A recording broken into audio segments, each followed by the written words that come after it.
La confluència de Diagonal amb Passeig de Sant Joan té un veí molt especial.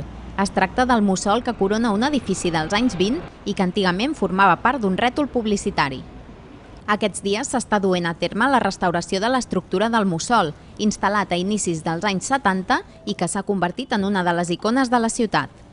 L'any 2004 l'Institut va fer una campanya de desmuntatge de tots els rètols obsolets que havia per la ciutat i es va decidir a través de la Comissió Mixta indultar aquest mussol perquè es considerava que era una fita històrica de la ciutat i un record, un petit paisatge que la gent volia recordar.